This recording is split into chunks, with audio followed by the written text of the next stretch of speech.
Hello, you're on the Reddit Reveals channel. She said it while pulling on one of my hoodies. That same black hoodie I hadn't seen for months. The one she used to sleep in when she actually slept in my bed and not on the edge like I was contagious. Let's just be friends, she said, as if those 4 words didn't detonate everything we'd built. I didn't argue. I didn't cry. I didn't ask why. I just stood there like a cashier processing someone else's return. I even smiled. That fake tight-lipped smile you give when someone cuts you off in traffic and waves like you did something wrong. Sure, I said. Friends. I said it fast. Too fast. And she nodded like she expected me to say it. The door didn't even click shut before I opened my laptop. Not to stalk her. Not to cry into the void of Reddit. But to cancel the reservation. 3 nights in a lake house. The one with the fireplace she said she wanted to read in front of. The one I'd booked for our 2-year anniversary. Yeah, she dropped the friends bomb 5 days before I was going to propose. The ring was still in my sock drawer. Box unopened. Receipt still folded like a secret I didn't want to admit. That night, I didn't sleep. I laid on my back staring at the ceiling, wondering if just friends meant she was already sleeping with someone else. Wondering if he knew how she snorted when she laughed too hard, or that she hated the sound of vacuum cleaners. The next morning, her toothbrush was gone, but her scent still lived on my pillow. And then I saw it. A photo, posted just 3 hours later. Her. Same hoodie. Same smile. Wrapped around a guy I'd never seen before. Captioned, "Peace, finally." No tags. No location. No explanation. But I knew what it meant. And I was done pretending I didn't. I don't know how long I stared at that photo. It wasn't the image that broke me. Not even the guy, some scruffy, gym-built type with a beard that looked like it was grown out of spite. No, it was her eyes. The same eyes that once looked at me like I was the safest place in the world. Now wide, free, unfazed. Almost bored. Like she'd already moved so far past me. I was just a familiar shadow in the background of her life. And the hoodie. Still my damn hoodie. I didn't comment. I didn't message her. I didn't even breathe properly for the next 10 minutes. I just sat there in the dark, refreshing the post like a lunatic, watching the likes grow. The mutuals liking it. The girls she used to complain about, fake as hell, she'd say, commenting with fire emojis. And him? He commented too. Finally mine. With a heart. She replied with 3. 3 hearts. 3. The next day, I tried to act normal. Went to work. Answered calls like I wasn't being hollowed out from the inside. Pretended my coffee wasn't spiked with the bitterness of knowing I'd been replaced before I was even let go. But then I got the notification. Someone tagged me in an old photo. Me and Leora at a concert, back when she used to lean into me like she meant it. I clicked on the profile. It was hers. New username. New bio. Writer. Dreamer. Soft launch era. Soft launch. She was soft launching him, while I was hard falling apart. That night, I opened the sock drawer. The ring was still there, tucked beneath the extra pair of winter socks I never wore because they made my feet itch. I held it for a long time. Not because I wanted to use it, that dream was dead, but because I needed to feel the weight of how stupid I'd been. I almost proposed to a woman who had already emotionally packed her bags and left. And the worst part? I still wanted her back. Until I saw the message. Buried in the other inbox. From a name I didn't recognize. Sent at 2:13 a.m. Just one line. You don't know the half of what she's been doing. And I swear to you, in that moment, the ache turned into something else entirely. I didn't open it right away. The message sat in my inbox like a grenade with the pin already halfway out. I must have stared at it for 20 minutes, telling myself it was probably some scam, or worse, someone trying to mess with me. But the timing, the tone, the fact that it came just hours after she soft-launched her new life, it felt too precise to be random. So I clicked. The message was short, blunt. She's been with him since November. Ask her about the Christmas party at Bellevue. No signature. No photos. Just that. I blinked. November? That was when she started pulling away. When she suddenly didn't want to visit my parents over Thanksgiving, saying her social battery was drained. When she claimed she was working late, even though her office posted holiday closure hours on Instagram. Yeah, I checked. I noticed all of it. I just didn't want to notice it. And Bellevue? That was her old company's annual end-of-year party. She told me it was mandatory, and that partners weren't allowed this time due to COVID protocols. I remember offering to wait outside in the car so we could grab dinner after. She said she'd rather Uber home alone and decompress. Said I was too sweet, too intense. I didn't push back. I just said, okay, love you, and watched her walk out the door wearing the dress I bought her last Valentine's Day.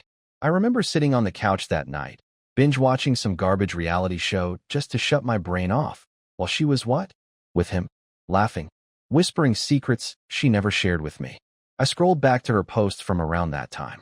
Nothing incriminating, just vague captions, filters, post smiles. But then I noticed something I hadn't before. In one photo from December 18th, taken at some rooftop, there was a reflection in the glass behind her. A man, same beard, same jacket I saw in the photo from this week. He was cropped out of the main frame, but his hand was unmistakably close to hers. Too close for just friends. My stomach turned. So I replied to the stranger, "Who are you? How do you know her?" The response came in under 2 minutes. "Doesn't matter who I am. She lies to everyone. You deserve to know what she said about you." That line, it broke something open in me I didn't know was still vulnerable. It wasn't just the betrayal. It was the idea that while I was loving her quietly, she might have been laughing about me behind my back.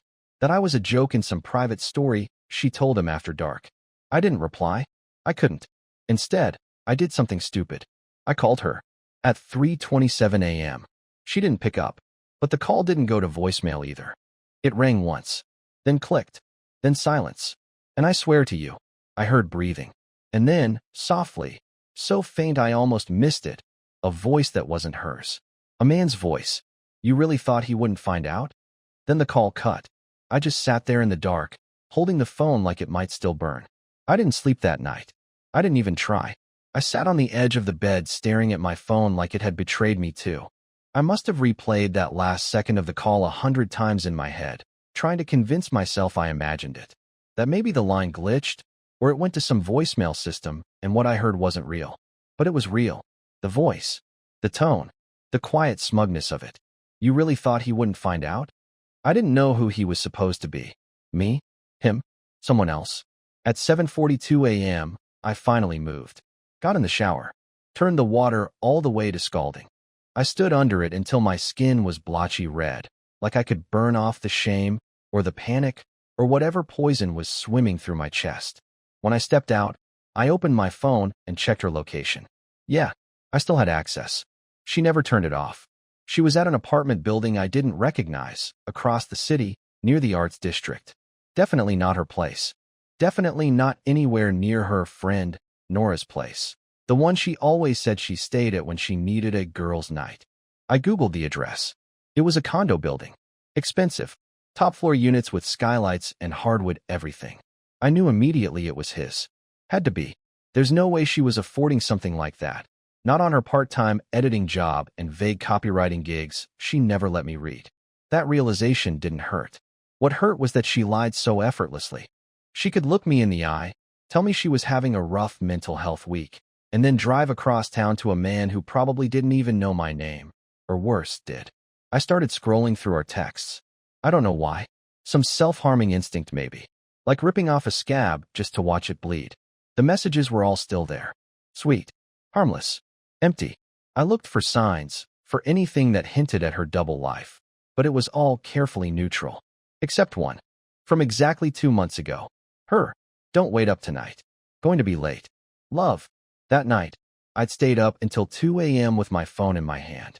I texted her 3 times and got no response. She said her phone died. I believed her. I didn't want it anymore. So I did something I'm not proud of. I took a screenshot of her location.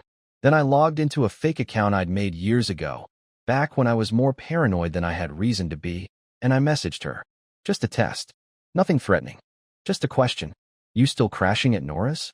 She read it instantly. Didn't reply. But within 5 minutes, her location disappeared. Just like that. Gone. She finally turned it off. And that told me everything. It wasn't guilt. It was strategy. She'd known someone was watching. Maybe not who. Maybe not when. But she'd been ready. Like all of this was premeditated. And the worst part? I still had no idea who sent that first message. No idea who was feeding me breadcrumbs. No idea what was waiting at the end of this trail I never asked to follow. But I was already on it. And I wasn't turning back. It's a strange kind of silence. The kind that follows when you know someone has finally noticed you noticing. That silence stretched across the next 2 days like a wire pulled tight, ready to snap. I didn't hear from her. No text. No accidental call.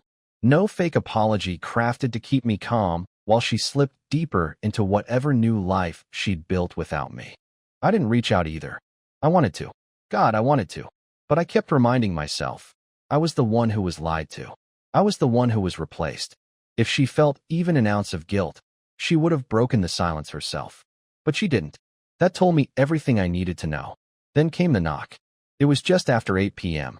I was eating cereal for dinner and watching old home videos of us. I know, pathetic. I wasn't even sure why I kept them on my hard drive, but part of me needed to remember if it had ever been real.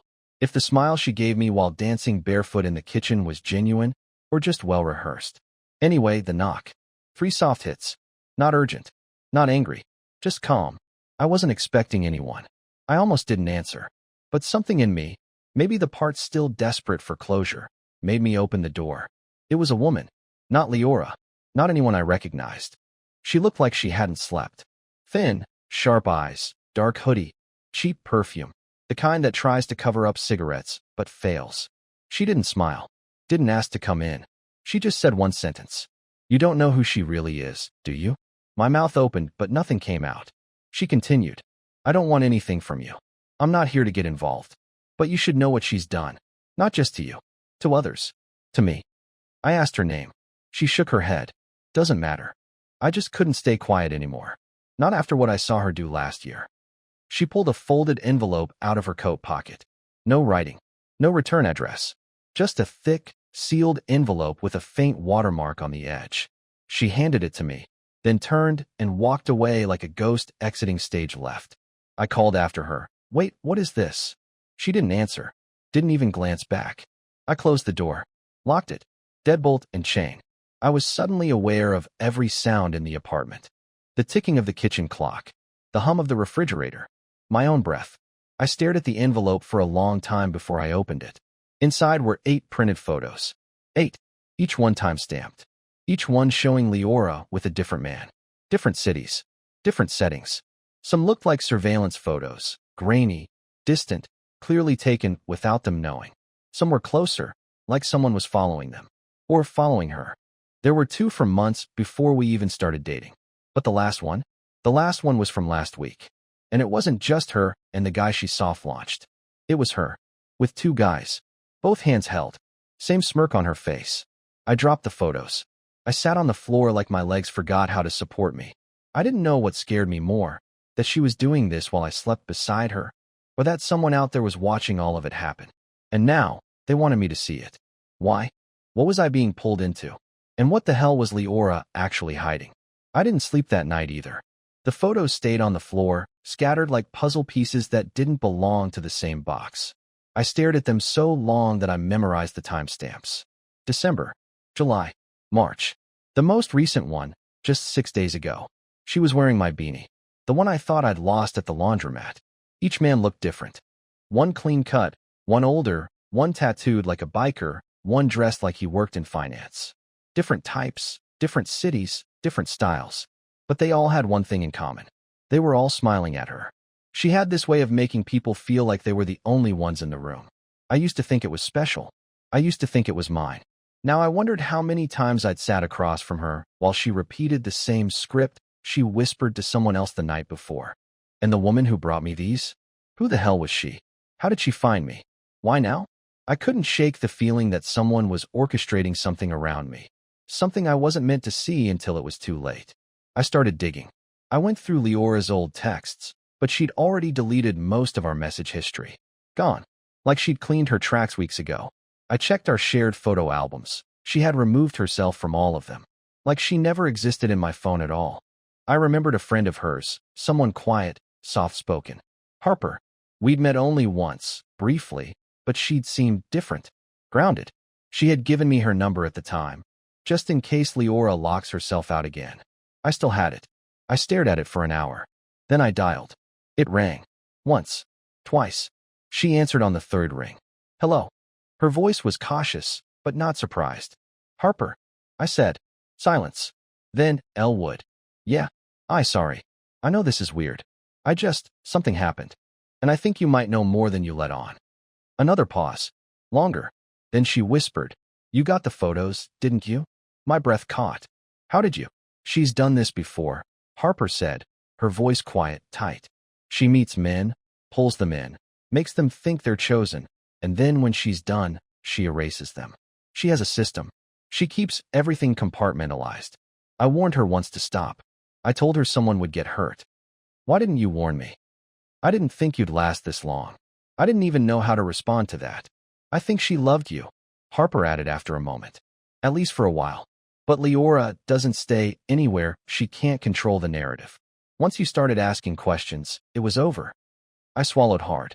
There's more, isn't there? I asked. More than the photos. More than the lies. Harper exhaled slowly. Elwood, you weren't just one of them. You were her safety net. The fallback. She told the others you were her brother. Her roommate. She built an entire web of lies around you. But when she started seeing, when she noticed you watching her, she panicked. I started, but stopped. I had watched. I had tracked. But I wasn't the one who made the first move. She's spiraling now, Harper continued. She doesn't know who to trust. And if she feels cornered, she will do whatever it takes to disappear. Again. Disappear? She's done it before. Changed her name. Wiped everything. She's good at it. I didn't know what scared me more. The fact that this was a pattern, or the fact that I didn't even recognize the woman I'd spent 2 years loving. What should I do? I asked. Harper hesitated. There's one more thing you need to see. What is it? I can't send it. You need to come see it for yourself. Where? I'll text you the address. Come alone. And Elwood, don't tell her. She's more dangerous than you think. The line went dead. And a second later, the address came through. It wasn't far, but I had no idea what was waiting there. And for the first time since this started, I wasn't sure if I wanted to know. The drive took 23 minutes. I know that because I watched the clock the whole way there, one eye on the road, one hand gripping the steering wheel like I was bracing for a crash that hadn't happened yet. The address Harper sent led to a narrow street behind a row of decaying townhouses, the kind with cracked paint, crooked mailboxes, and curtains that never opened. The kind of place you forget exists in a city until you're standing in front of it wondering what version of yourself you were when you left the house. Her building didn't have a number, just a dented door with peeling black paint and one of those old buzzers that probably hasn't worked in 10 years. I knocked twice, then once more. The door opened just enough for one cautious eye to appear. You came, Harper said. She let me in without a word more, and I followed her up a steep set of stairs into a small apartment that smelled like dust and menthol. The lights were off, heavy curtains drawn. A fan hummed somewhere in the background, cutting through the stillness like a distant siren. There was no music, no TV, just the tension of silence waiting to snap. On a small table in the center of the room was a laptop, already open. Harper gestured to the chair across from it. Saturday, she won't know you're seeing this, she said quietly, moving behind the screen. But once you do, you'll understand why I couldn't just text it to you. I didn't speak. I just nodded. She hit play. It was a video, shaky at first, then steady. The angle was high, like a security cam or maybe a phone set discreetly on a shelf. The room on screen was unfamiliar, but I recognized the voice almost immediately. Leora. She was pacing, talking to someone just off screen. You need to calm down, she snapped. He doesn't know. He's not smart enough to figure it out. A man's voice answered, distorted, deeper. And if he does? She stopped pacing. Then we ghost him, just like the others. The others. The word hit me like a punch. He said something else, but it was muffled. Then she said it. Clear, cold, calculated. Worst case? I'll make him think he ruined everything. That it was his obsession. His paranoia. He'll believe it. He's already halfway there. Elwood wants to be the victim. So let him. My chest tightened. My ears rang. I was never supposed to stay that long anyway, she continued. But he kept begging to matter. I stood up so fast the chair screeched against the floor. Harper didn't look at me. She just closed the laptop. I told you, she said quietly. She doesn't break up with people. She rewrites them, erases them, makes sure they can't prove what she did, then turns them into the story. She recorded herself? I asked, my voice hoarse. Why? Harper hesitated. I think she liked the control. Or maybe she just didn't believe anyone would ever see it. My hands were shaking. Not with fear. Not even with rage. With clarity. It was never about the betrayal. It was about the performance. Leora wasn't just cheating. She was writing a narrative where I played the fool. The sad, broken ex who clung too tightly. Who imagined things. Who pushed her away. She wanted me to question my own memory. My own version of events. And it almost worked. Harper stood. Walked to the kitchen. Came back holding something. A journal. Leather-bound. Worn. She left it at my place last year, Harper said. Swore it was just for poetry. I never read it. Until now. She handed it to me. I flipped to the first marked page. Dates. Names. Codes. Symbols I didn't understand. But one entry stood out. E.W. Vulnerable. Needy. Perfect for long con. Will exit spring if he starts to notice. Plan B. Dissolve clean. I don't remember sitting down again. I don't remember putting the book in my bag. I just remember one thought pounding louder than anything else in my skull. She never loved me. Not even a little. And if this was just a long con, then what the hell was she actually after? I didn't go home right away. I left Harper's place in a daze, walking aimlessly through half-empty streets lit by buzzing street lamps and flickering signs. The city felt hollow, like it was holding its breath around me. Everything I thought I knew had been rewritten in a matter of hours. Leora didn't just lie. She engineered a version of me that I almost became. The pathetic ex, the emotional wreck, the unlovable fool. And I let her. I handed her the pen and watched her write it, chapter by chapter, thinking it was love. But it wasn't. It was control. And now, for the first time, I was done giving it to her. By the time I got home, the sky was starting to change. That early morning softness where everything feels possible again. I sat at the kitchen table, poured myself a glass of water, and pulled the ring out of the sock drawer one last time. It didn't hurt anymore. It just looked like what it was, a thing meant for a story that never truly existed. I placed it in the envelope with the photos. All of it. The proof. The pain. The lies. Then I sealed it, wrote her name on the front, and walked it to the dumpster behind my building. That was the last time I touched anything that belonged to her. I blocked her number, deleted our photos, erased every saved message I had clung to like a lifeline. She tried to turn me into a footnote in her fantasy. But I decided I'm writing my own story now. And here's the part one didn't expect. The moment I let go, everything got quiet. Not empty. Peaceful. Real peace. Not the fake kind she posted about in filtered photos with hollow smiles. The kind that comes when you're no longer waiting for someone to choose you. It's been 5 months since that night. I started journaling. Therapy. I've taken solo hikes, traveled alone, even signed up for a pottery class. Not to find myself, but to create something that isn't shaped by what someone else wants from me.